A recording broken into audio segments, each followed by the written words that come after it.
CMLL Copa Dinastia tournament's so confusing, they need a flowchart to explain it. A tournament's so confusing that I'm making a video that explains it. I'm trying to write it out because it might be a little bit easier, it might save me more time, it might just be something to do on a slow Wednesday night.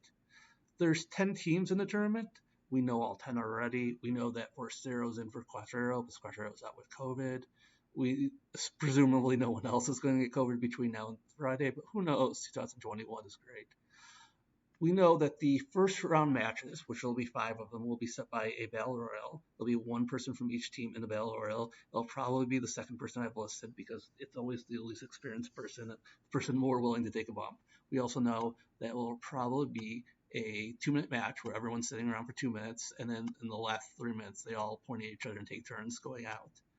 It'll be the first person versus the second person eliminated, and the third person versus fourth person, and so on and so on. It will definitely not be the Panthers facing each other because they don't like family facing each other. But everything else, just whatever order. I'm doing it in one order. I'm not making predictions. It doesn't really matter. But there is a little bit of advantage for the last two teams. In this scenario, we'll say it's the Guerreros and the Panteras del Ring. They will get a little bit of benefit later on. They will also fight when they're the last two, even though they really don't need to because CML is booked for the same way for 40 years, and none of it makes sense. So these are our 5 first-round matches. All these tournament matches are one fall. They're all probably like 5 minutes or less. When a team wins, they get to move on. If a team loses, they get to move over to a second pool here. So we'll just pick some losers. Recommend is not winning. The Panthers are not winning. The other Panthers are not winning. The other Panthers are not winning. We have too many Panthers in this match. So the second round starts the same way as first round. Like the first team that wins faces the second team that wins. Third team that wins faces the fourth team that wins. That leaves the team that survived the battle royal. The 2 teams that survived the battle royal, the winning team of that gets to face a losers team. We have a losers battle royal. One person from each team gets to go in. The last team that remains gets to come right back into the tournament after all. So we'll bring in Espiritu Negro and Rey Cometa. The final odds get to come in again.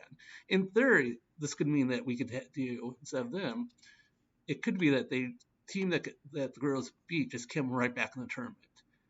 They could, which is going to be weird. But we'll say that they don't pull that out for the first time they do this tournament. They save that as a bit for later on, and some other team comes out and we have a new matchup. The other 4 teams are just done and they can go home, and they're the lucky ones. Second round is 3 matches. Again, the winners move on. The winners get to stick around. So the losers move over to the side. So Diablos, you're out. Atlantis, we're not going to make you wrestle more matches. You guys have lost again. Great job. And the semifinals start with 1 versus 2.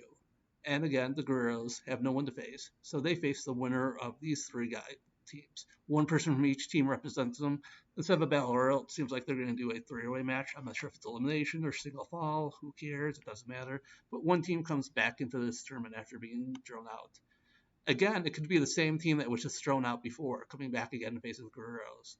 It doesn't really matter. But we'll say the Diablos get in. And then the other 2 teams are done and they get to go home and live their lives. That leaves us to semifinals, which at this point, we're like in a normal tournament. We have 4 teams. Nothing weird has to happen. We just can have matches. And we'll say that, Diamitas go home, Diablos go home. And we have Volador versus the Guerreros in the finals.